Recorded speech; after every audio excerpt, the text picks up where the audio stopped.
Hindi ba maganda ang design ko? Nakita ko ang mga draft mo. Talagang may galing. Pero medyo iba ang mga hinihingi ng kumpanya namin. Ganito na lang. Bibigyan kita ng 1 buwan. Gawin mo muna ang unang draft para sa Phoenix Rebirth. Kapag umasa ang draft, gagawin kitang punong designer ng proyekto. Totoo ang sinabi mo, Mr. Tang. Kapag pumasa ang draft ko, ako na magiging punong designer. Hindi ako nagsisinungaling. Kaya panatag ako. Akin ang posisyon ng punong designer. Xingse, dali mo si Song Nuwan sa HR. Papasadya ko si Song Ye. Song Yi? Siya lang Song Yi na nasa isip.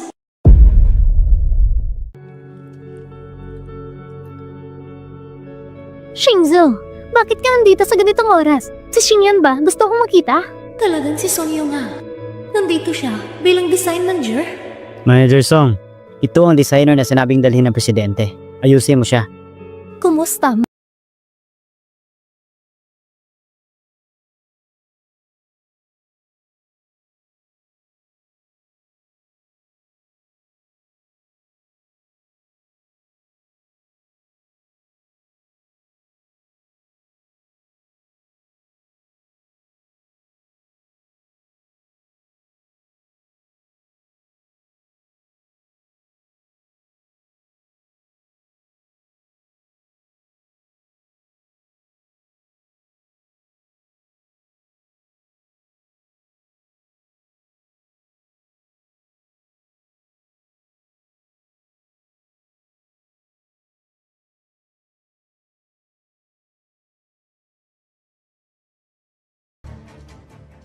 Hindi mo pa nasagot ang tanong ko. At gusto mo pa akong mag-assign ng trabaho? Manager Song, ang ibig mong sabihin ay hindi mo ako bibigyan ng trabaho?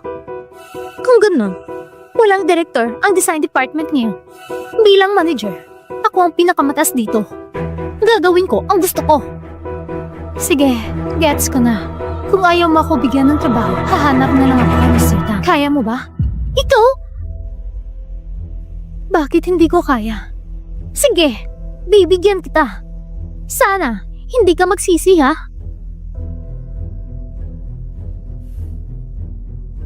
Tigil muna tayo sa ginagawa. Ipakilala ko ang bagong kasamahan. Si Miss Song Nuwan.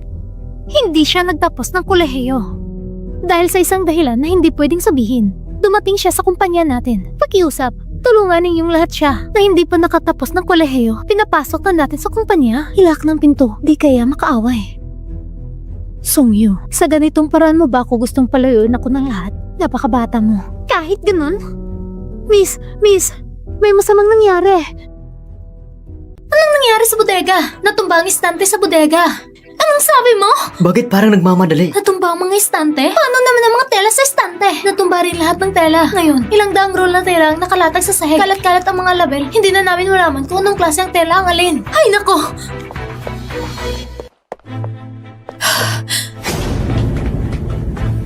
Bakit ka nakatigil dyan? Ayusin niyo agad ang mga tela! May 1 oras na lang. Pupunta na dito ang kumpanya para kunin ng tela. Paano nangyari ito? Anong gagawin? Halo-halo ng lahat.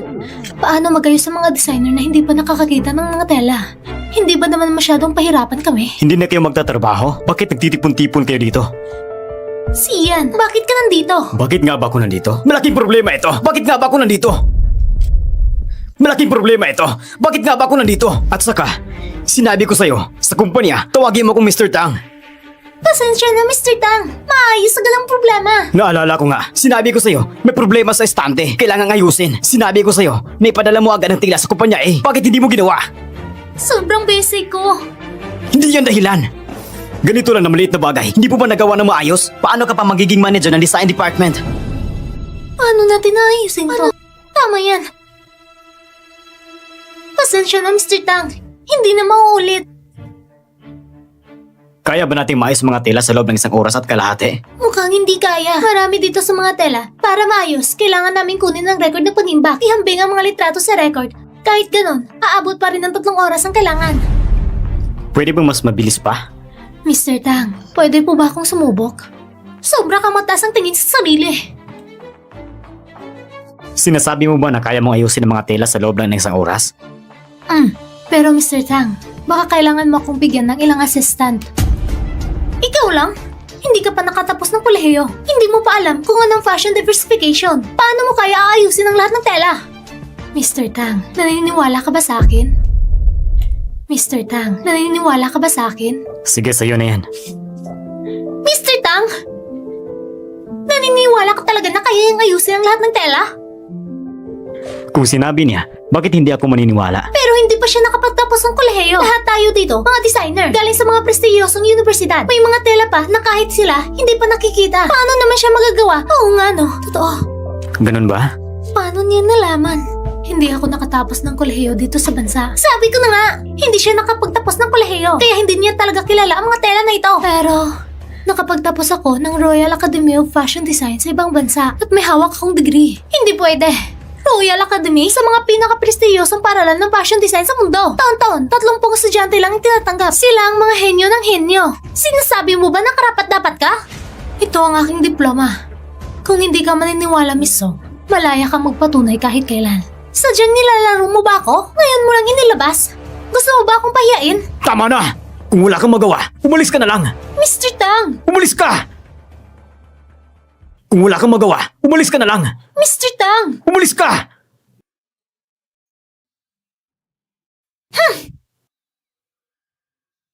Ikaw, manatili ka. Ang iba, bumalik na sa opisina. Opo. Opo.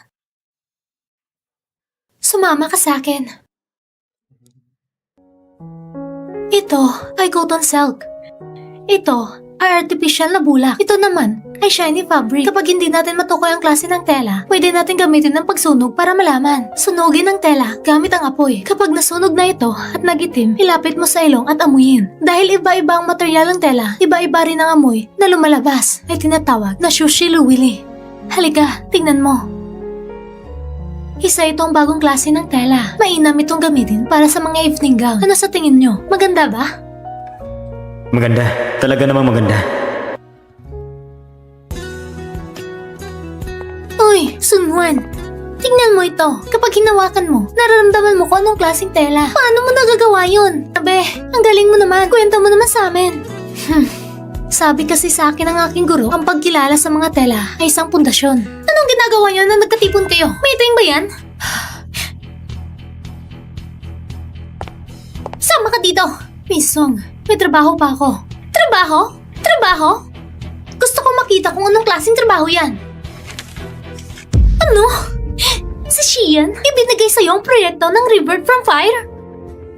Dati, gusto ko ang proyektong ito, pero hindi pumayag si Yuan. Sabi pa nila, may inupahang tulong. Di ko inasahan na si Nuwan palang inupahan. Hindi pwede, kailangan klaruin ko ito. Bakit siyang pinili? Hindi ako yun. Ikaw? Miss Song, mukhang wala itong kinalaman sa'yo. May trabaho pa ako. Hindi muna ako sasama. Hintayin mo ako!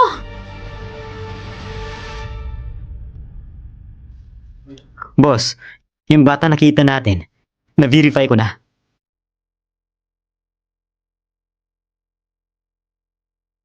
Baka nakita siya noon ng ibang tao. May kapatid siyang babae. Oo, sila ay fraternal twins.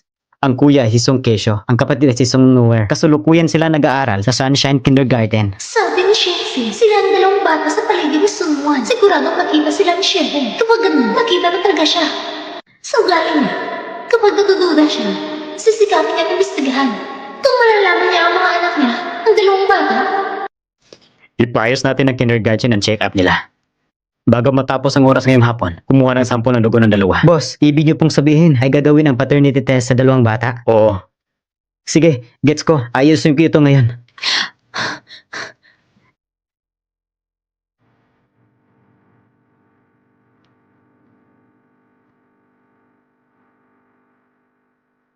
Si Shia, gusto i-check kung may anak nga ba sila.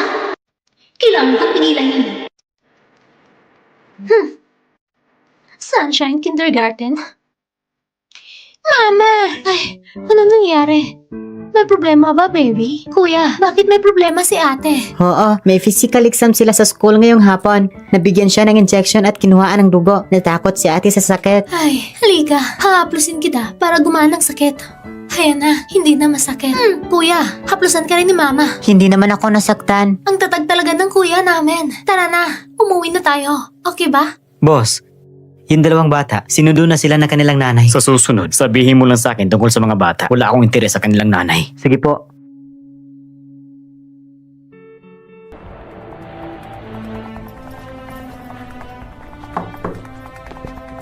Boss, lumabas na po ang resulta ng paternity test. Ipakita mo sa akin.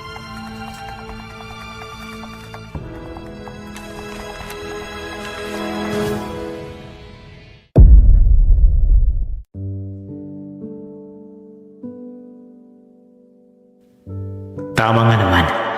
Sobrang tagal na. Simula na aksidente nakita ko si Song Yi. 5 taon na nakalipas. Wala akong pinayagang lumapit na babae. Paano ko magkakaroon ng anak? Ganito na lang. Hindi ko na kailangan pang intindihan ng dalawang bata. Opo. Boss, may isang bagay pa. Sabihin mo. Si Meng Xiao ay inimbitahan kang kumain ngayong gabi. Baka gusto niya pag-usapan ng paternity test. Tangihan mo. May iba pa akong plano ngayong gabi. Opo. Tama. Song Chan, ngayon ay death anniversary ni Mr. Tang.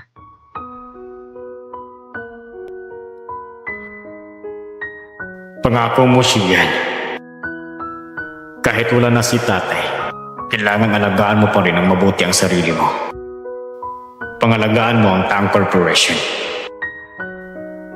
Huwag kang mag-alala, tatay. Sisiguraduhin kong aalagaan ko ang Tang Corporation ng maayos. Ngayon, si Songling ay palaging nakikita si Xian. Napapansin mo rin ni Xian ang dalawang bata. Hindi na ako pwede maghintay. Kailangan ko nang kunin si Xian. Maging Mrs. Tang.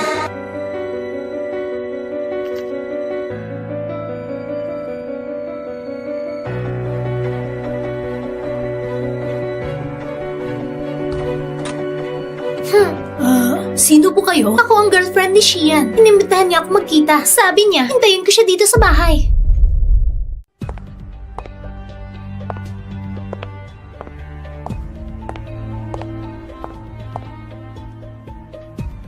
Ay, tita. Hindi mo na kailangan alagaan ako. Pero hindi sinabi ni Mr. Tang tungkol dito. Alam ko na, ngayong araw ay pupunta si Xian para alalahanin si tatay. Tuwing ganito ang araw, nalulungkot siya. Siguradong nakalimutan niyang sabihin sa inyo. Ilan lang ang nakakaalam na ngayon ay anibersaryo ng mapano ni Mr. Tang. Pwede bang totoo nga? Ikaw, talaga bang girlfriend ka ni Mr. Tang? Shie, bumalik ka na! Bakit ka nandito? Lasing ka pala? Sino ang nagpaakyat sa'yo dito? Ikaw ba? Mr. Tang. Di ba sinabi ko na sa'yo, habang wala ako, bawal ang ibang tao pumasok dito? Opo. Ito pong babae. Anong amoy ito? Amoy pabango po ng babae na ito. Bukas. Ipasunod linisin ng maayos ang buong villa. Kailan pa ba nilinis ng maayos? Kailan ba ako nakabalik? Hindi ba pwedeng sa opisina pag-usapan yan? Bakit ka lang dito sa bahay ko? Pasensya na, Shie. Masyado akong nagmamadali. Kaya pumunta ako dito. Gusto kitang kaisapin tungkol kay Feng Ye. 5 taon na nakalipas nang sinabi ko sa'yo. Kung gusto mo ng pera, kung gusto mo ng posisyon, lahat yan may bibigay ko. Pero ang pag-ibig, hindi ko may bibigay. Lumabis na ang mga ginawa mo nitong mga nakaraang taon. Pero Shie, talagang gusto kita. Kasama kita 5 taon na. Hindi mo pa ba kayang tanggapin ako? Tama na! Kung hindi ka kontento sa lahat ng ito ngayon, iwan mo na lang ang Tang Corporation. Xian!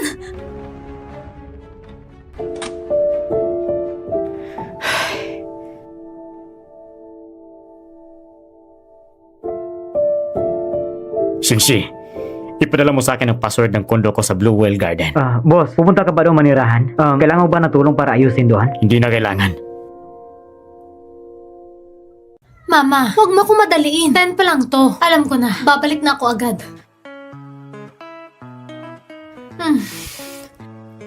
Aray, sobrang pagod na ako. Yung dalawang bata, tulog na rin sa wakas. Ay, gusto kitang yayain na uminom tayo ng konti. Pero hinaplos mo sila ng 1 oras. Ganito na ang oras. Kailangan ko na rin umuwi. Ano ba? Minamadali ka ba ng mama mo? Oo naman. Ang clingy talaga ng nanay ko. Kung alam ko lang ang ganito, kagaya mo sana agad ako bumalik at bumili ng bahay. At saka, tumaas pa ang presyo ng inyong subdivision ngayon. Ang saya sigurong araw-araw makita ang nanay mo. Kung hindi lang kailangan ng nanay ko magpahinga sa ibang bansa, dala ko na sana siya dito at sama-samang tumira. Si tita, hindi ba gumagaling na siya? Malapit na siyang makabalik sa bansa.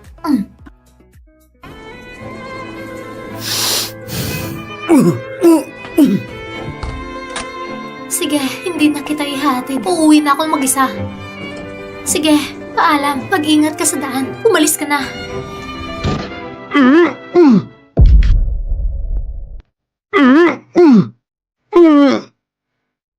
Ayos ka lang ba? Mr. Tang? Bakit ka naman uminom ng sobra, Mr. Tang?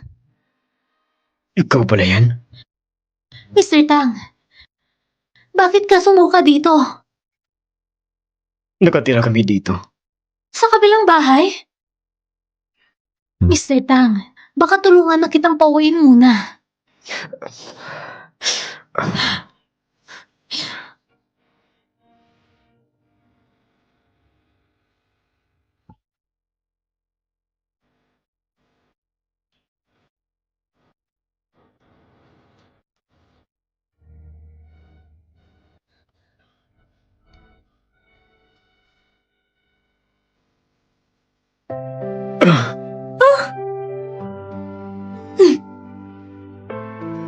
Pasensya na, Mr. Tang.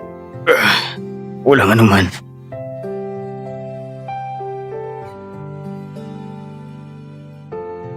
Mr. Tang, bago ang bahay mo. Kakabili lang ba? Hindi, matagal ko na itong binili. Hindi lang ako natutulog dito dati. Ah, bakit ngayon mo lang naisip pumunta dito?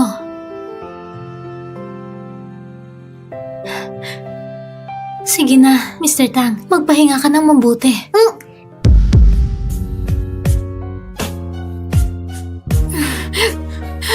Pakawalan mo ako, Mr. Tang. Mr. Tang.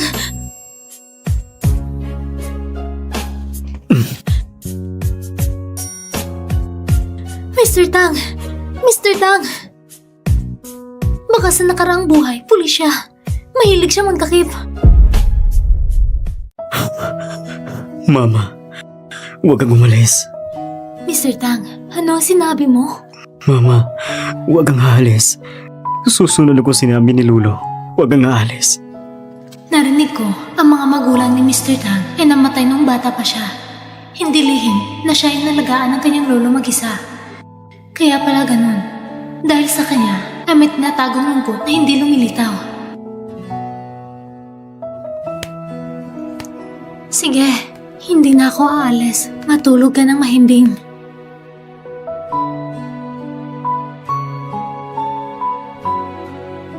Huh? Huh?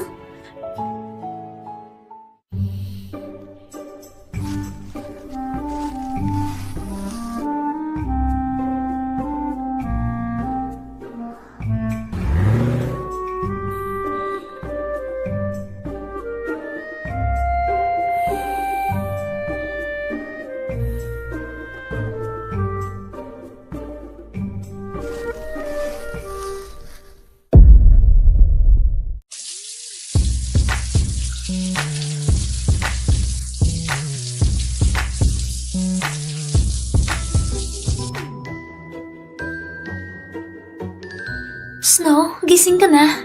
Mama, saan ka galing? Kakatapos ko lang mag-ehersisyo.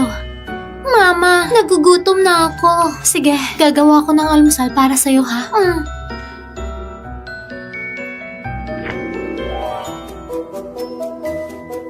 Mas maganda siguro kung may supas pagkatapos uminom.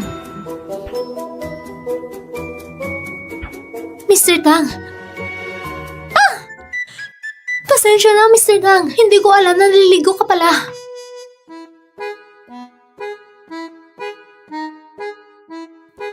Bakit ka nandito? Dala ko ang almusal mo, Mr. Tang. Baka espesyal mong kinagat yan. Hindi ba uminom ka kagabi? Natakot ako na masira ang tiyan mo. Uminom ka ng sopas, mas maganda para sa tiyan.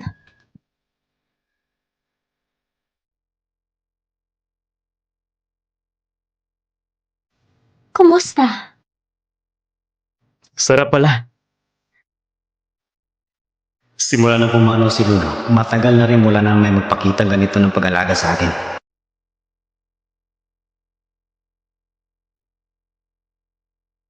Ha? Hello, Yulan? Hello? Congrats, Nonwan! Nanalo ka sa Gold Feeder Design Contest. Anong sinasabi mo? Anong unang lugar? Hindi ka naman nagsasabi ni Nonwan. Hindi ako nagkukunwaring wala. Nonwan, hindi ba sumali ka sa Gold Feeder Contest?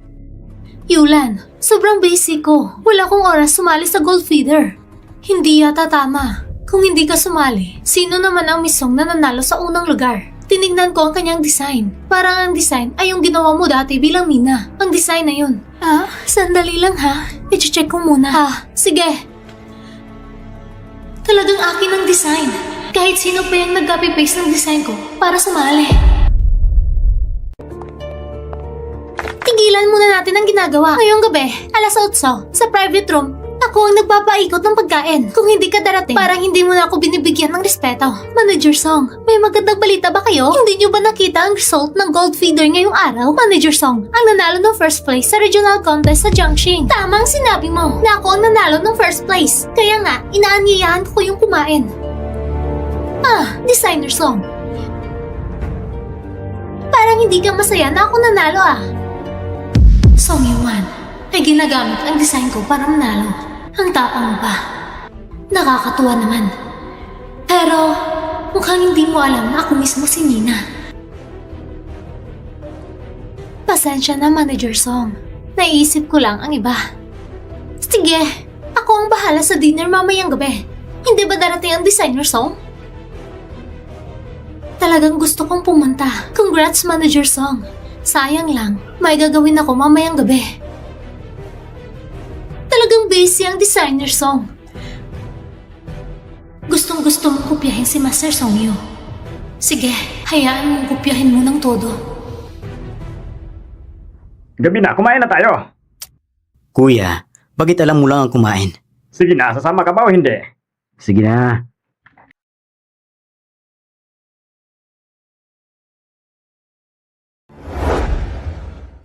Happy birthday mga baby! Salamat, Mama! Mama, gusto kong mag-toilet. Dadalhin ko ang kapatid kong babae. Sige, maghihintay ako dito ha. Sige. Pumunta na kayo. Umpisa na.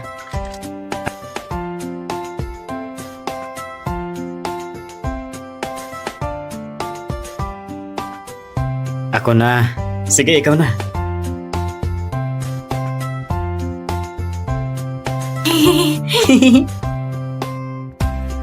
Pumili ka muna. Pupunta ako sa banyo.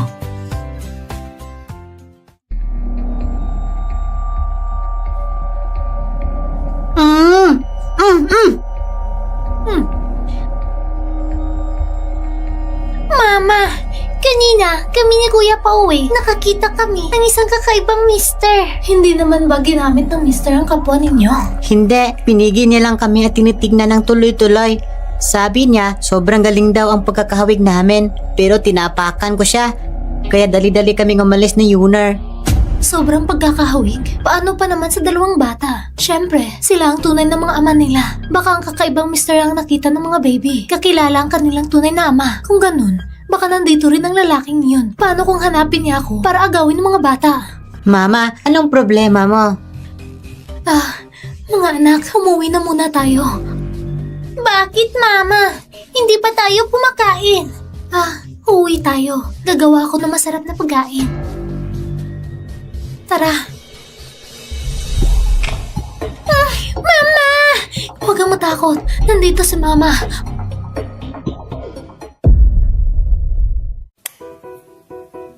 Isa? Dalawa? Mama! Tatlo. Walang problema. Nandito si Mama. Huwag kang matakot. Miss, interesado ka ba sumali sa mga minigames para sa anniversary ng aming restaurant? Manalo ka man o matalo, may premyo ka. Anong premyo ko? Malaking teddy bear. Gusto ko pa magkaroon ng malaking teddy bear. Pero, Mama, kung gusto ni Yuner, sali tayo. Gusto ko rin maglaro. Matagal na rin tayo hindi naglalaro. sige, sali tayo.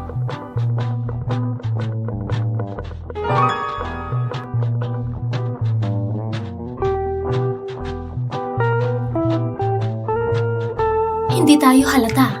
Kahit makita, baka hindi niya tayo makilala. Sige, sali tayo. Pero kapag nakuha ng teddy bear, dapat agad tayong umuwi. Mabuhay si Mama!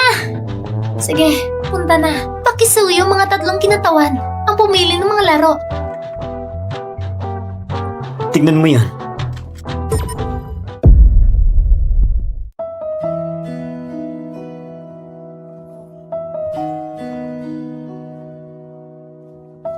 Master, sino yun? Nagkasuot ng sombrero, halos hindi ko siya nakilala. Swerte ko at midiko ako. Kanina, tinapakan niya ako sa banyo. Ang ugali niya, mukhang maliit na version niyo. Sayang, hindi siya galing sa lahi mo. Tumahimik ka! Siya yung uncle na nakita natin nung huli sa mall. Yung bata, kumakaway sa akin. Mama, ito yung nakuha kong minigame. Dalawang tao, tatlong paa. Anong problema, Mama?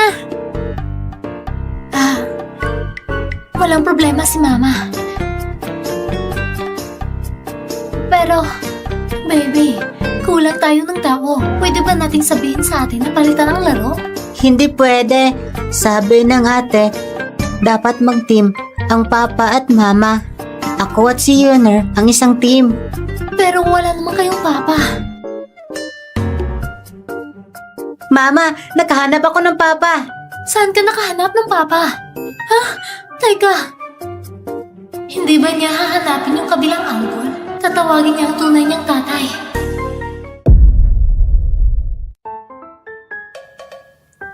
Oh, ikaw ba to bata? Sige, kukunin ko itong uncle na ito. Kukunin mo ako? Uncle, pwede mo ba kaming tulungan? Anong tulong?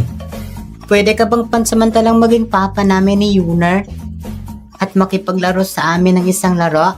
Gagawin akong papa mo? Oo, Seryoso? Sige na, pumayag ka na. Kasi dati ka pa nagduda.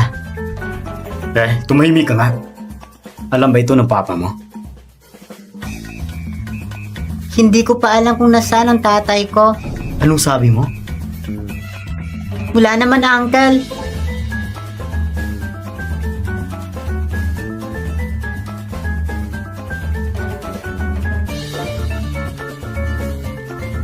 Mama, dinala ko na ang papa. Mr. Tang?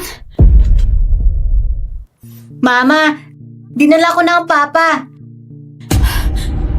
Mr. Tang? Ikaw? Mama, kilala mo ba itong uncle na ito? Mama, parang kamukha ng kuya ang uncle na ito. Huwag kang magloko.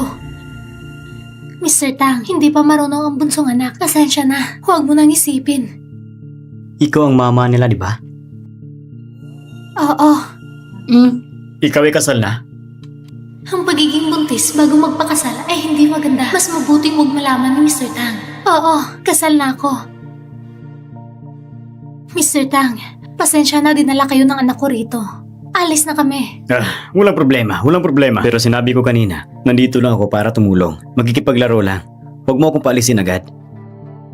Sige, maraming salamat Mr. Tang. Hindi naman ito problema. Laro lang naman ito. Yay! Papa, tulungan mo kaming manalo ng teddy bear. Uy, bakit alam ng uncle na ito ang pangalan ko?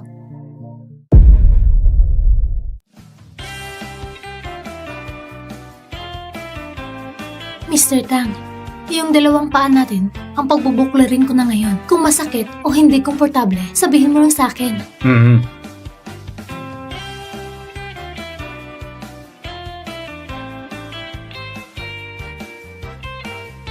Mr. Tang, galaw ka nga. Mahigpit ba? Okay na yan. Ganito na lang. Handa na ang grupo ng mga bata at ang grupo ng mga magulang. Magbibilang ako hanggang 3. Kapag natalo ang grupo ng mga magulang, may parusa kami ha? Ha? Parusa? Magsisimula ng laro. Huwag kang mag-wonder. Hawakan mo ang bewang ko para hindi ka matumba mamaya. Parang naamoy ko na ang pabango niya dati.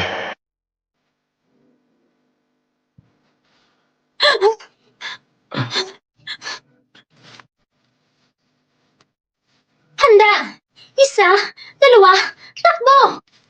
Laban! Laban! Laban! Laban! Laban! Laban! Laban! Laban mga bata! Ha! Ang cute nyo! Laban! Laban! Laban! Papa, mama! Laban lang! Sige. Papa, Mama, matatalo na kayo. Mukhang kailangan natin bumadali. Mag-ingat ka, Mr. Tang. Mag-ingat!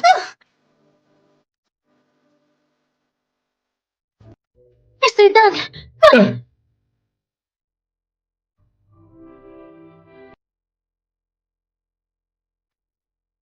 Kumusta ka? Ayos ka ba?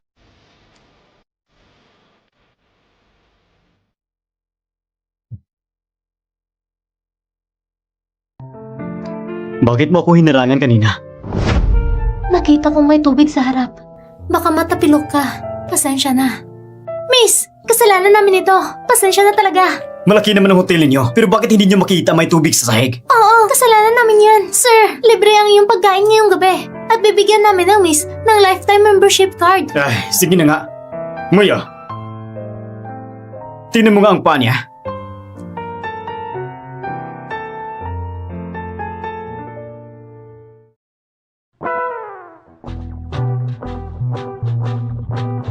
Mama, ano nangyari? Mama, ayos ka lang ba? Ayos lang si Mama. Kuya, itong tao, ang parang hinarang tayo sa labas ng CR, yung kakaibang angkol. Oo siya, pero hindi siya yung kakaibang uncle. Kasama siya ni Uncle Tang. Pero kuya, gusto ba ng angkol na ito na guluhin si Mama? O gusto niya ba si Mama para maging papa natin?